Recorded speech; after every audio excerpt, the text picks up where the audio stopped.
In 1857, a rumor about animal grease on a rifle cartridge helped destroy the most powerful corporation that has ever existed. In 1609, a Spanish king expelled 300,000 of his own subjects, and the men who tested their loyalty did it with a plate of pork. And today, an entire global industry worth more than $1 trillion exists because of one animal that is not on the menu.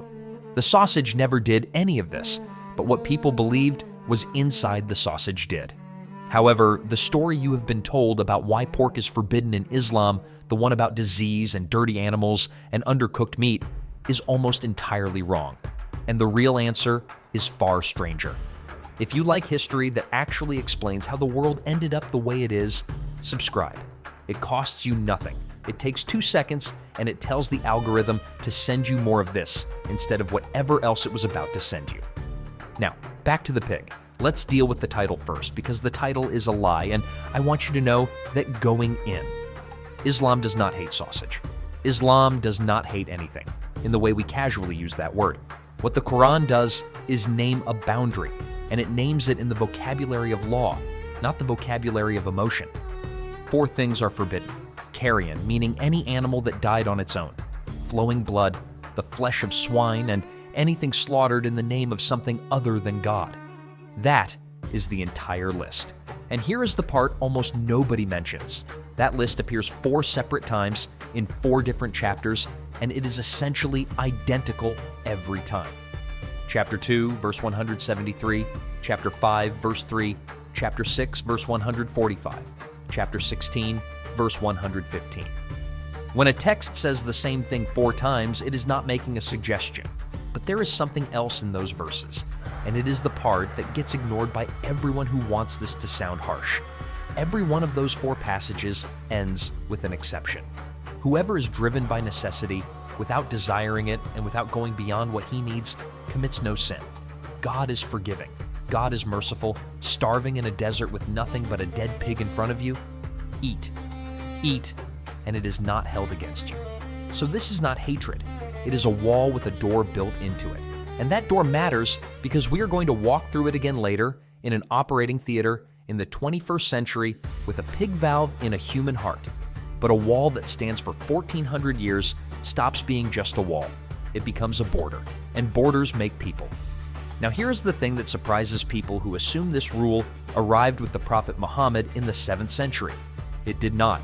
It was already ancient. Leviticus chapter 11.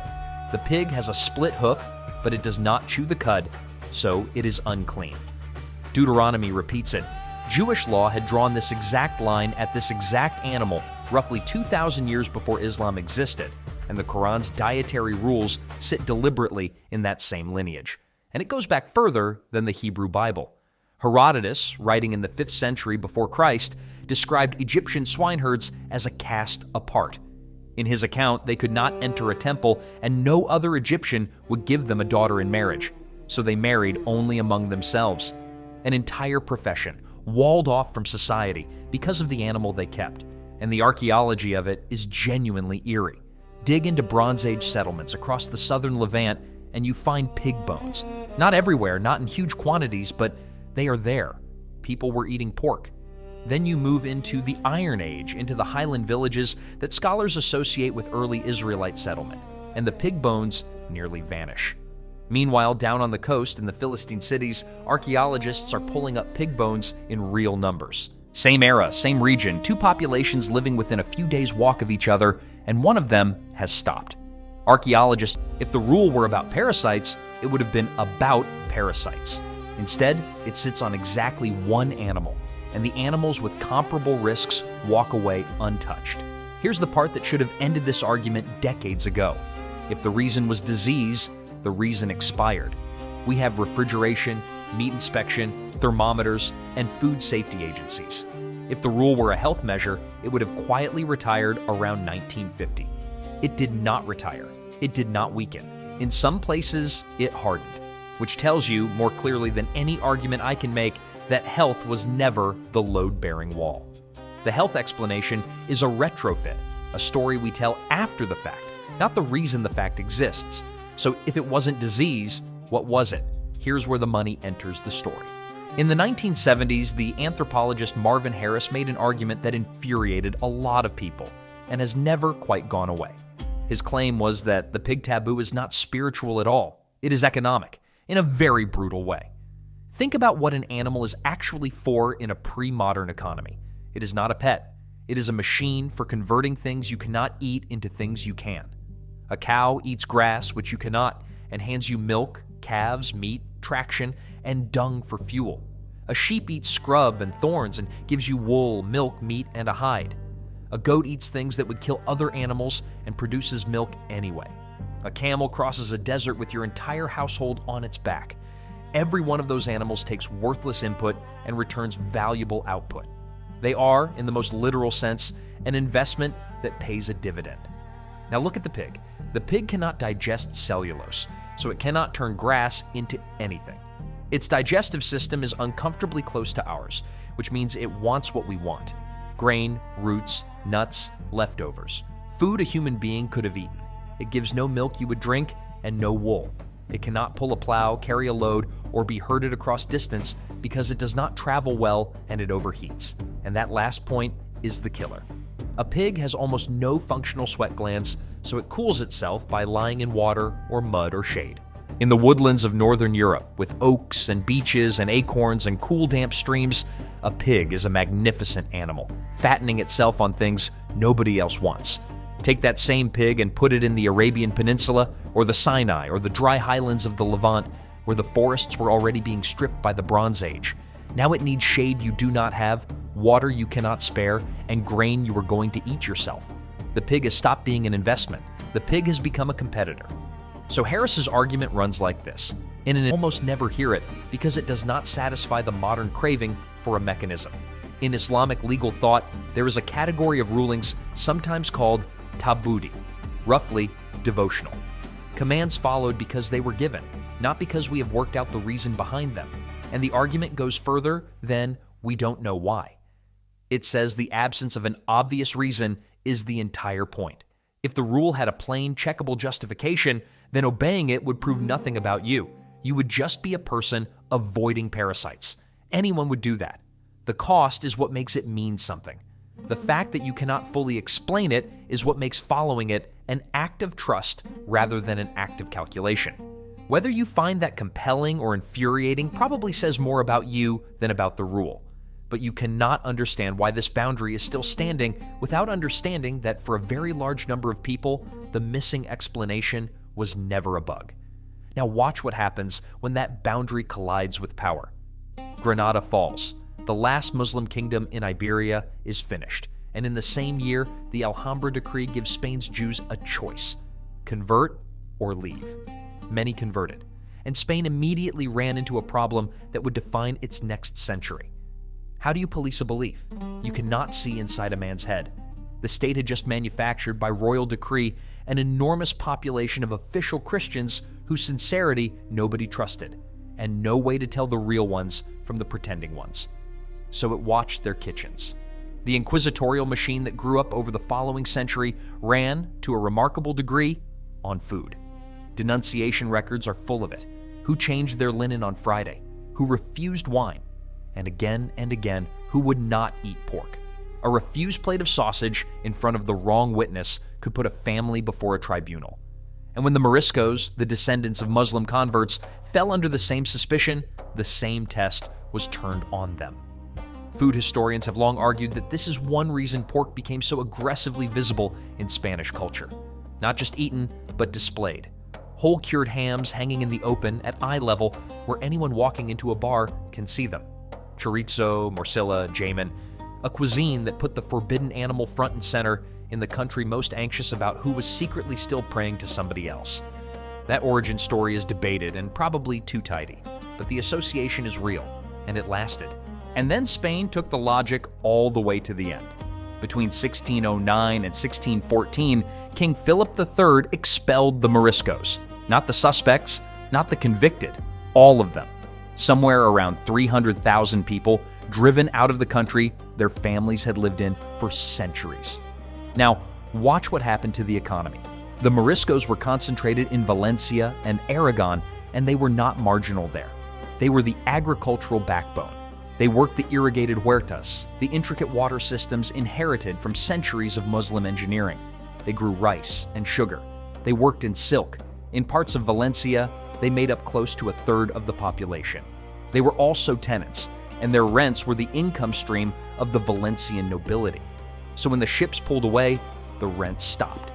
Nobles who had spent decades borrowing against those rents, issuing bonds called censals against future income, suddenly had no future income. Landlords defaulted. The Valencian bond market was gutted. Estates that had been productive for generations went to weeds because nobody was left who knew how to run the irrigation. Spain was already hemorrhaging silver into unwinnable wars in the Netherlands, already sliding toward the bankruptcies that would define the century. And in the middle of that, it chose to amputate a third of the working population of one of its richest regions, to be certain about what was on everyone's plate. That is what happens when a food taboo becomes a loyalty test. It does not stay in the kitchen. It gets into the treasury and it eats it. But Spain is not the biggest thing the pig ever knocked over. By the middle of the 19th century, the British East India Company was not really a company anymore. It was a state wearing a corporation's clothes. It collected taxes across a subcontinent. It ran courts, made treaties, and fought wars. And it maintained a private army of well over 200,000 men. The overwhelming majority of them Indian soldiers called sepoys, commanded by a comparatively tiny number of British officers. Think about that ratio, since everything that follows depends on it. The company ruled India with the soldiers of India itself. In 1857, it introduced the Enfield Pattern 1853 rifle. Better range, better accuracy, a serious upgrade. It fired a paper cartridge, and to load it, the soldier had to bite the end off, pour the powder, and ram it home. The cartridge was greased so it would slide cleanly down the barrel. And then the rumor started. The grease, the story went, was a mixture of beef tallow and pig lard. Sit with that for a moment. To a Hindu sepoy, the cow is sacred, and he is being ordered to put its fat in his mouth. To a Muslim sepoy, the pig is forbidden, and he is being ordered to put its fat in his mouth. Same cartridge, two entirely different sacrileges, one bite. The company's response was too slow, and by the time it arrived, it was irrelevant. They offered new grease formulas. They let men use ghee or beeswax. They said the paper could be torn by hand rather than bitten. None of it worked because by then the cartridge had stopped being about grease. The sepoys had spent decades watching the company annex Indian kingdoms one after another. The doctrine of lapse swallowed states whose rulers died without a natural heir. In 1856, the company took Awadh, which was not just any province. It was the recruiting ground for an enormous share of the Bengal army, and thousands of sepoys watched their homeland absorbed and their families' status collapse. That same year, a new enlistment act required recruits to serve overseas if ordered, and for high-caste Hindus, crossing the sea meant losing caste entirely. Missionaries were getting louder. Pay and pensions were a running grievance. So when the cartridge rumor arrived, it did not create the fear. It confirmed it.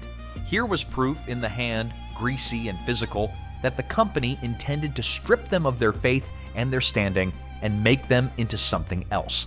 The cartridge was not the powder. The cartridge was the match. March 1857, Barrackpore.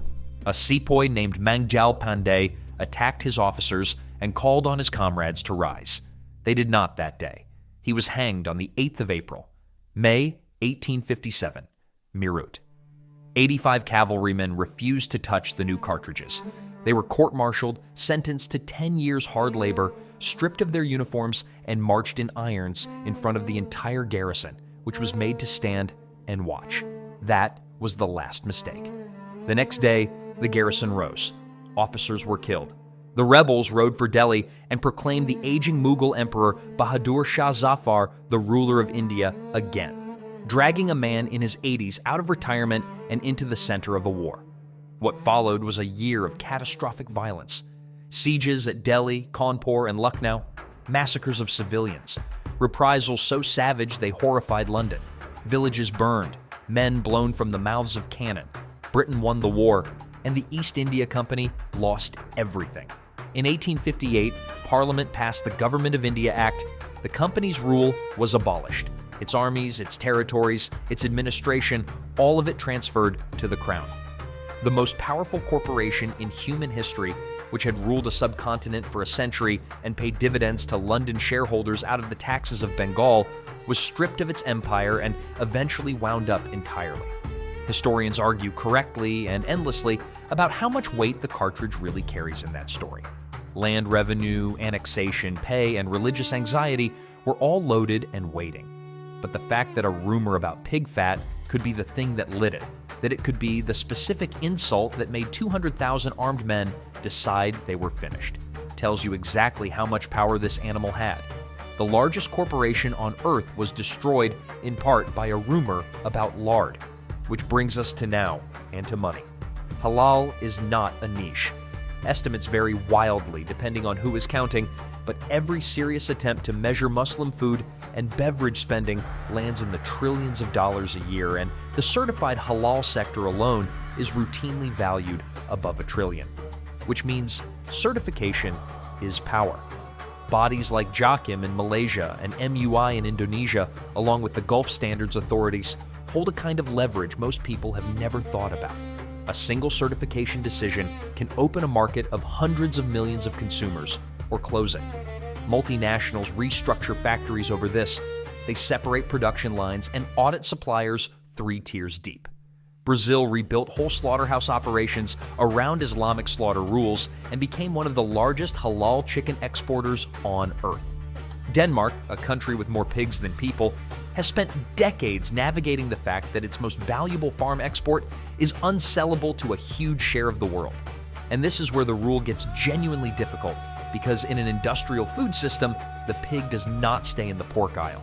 Gelatin is the obvious one, and it is everywhere. Gummy candy, marshmallows, some yogurts, the capsule your medication comes in. A great deal of commercial gelatin comes from pig skin and bone. Then it gets subtler. Emulsifiers listed as mono and diglycerides can come from animal fat.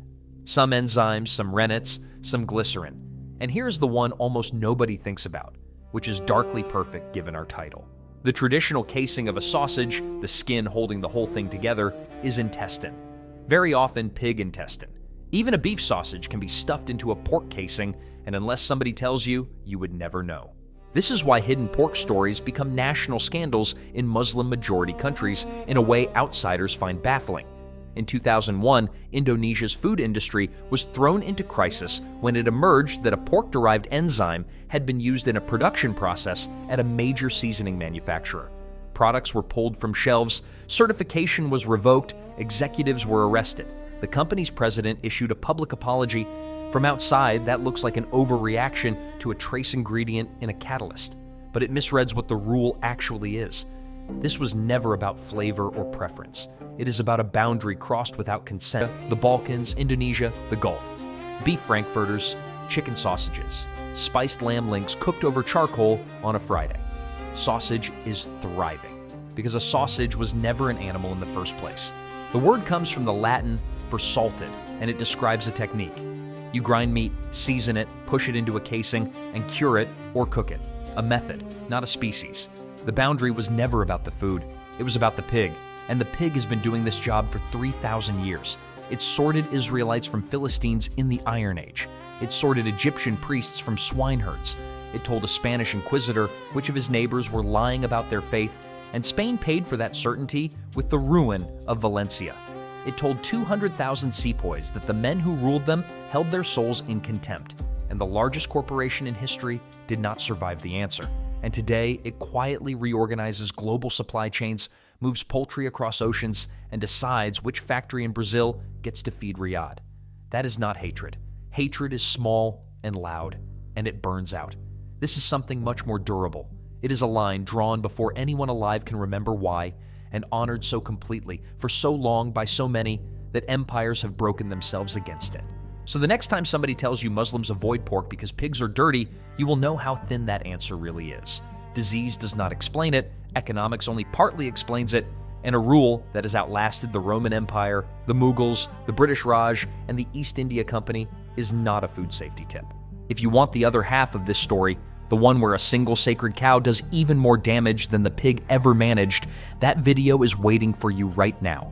And if you made it all the way here, you are not a casual viewer. Subscribe, and I will see you in the next one.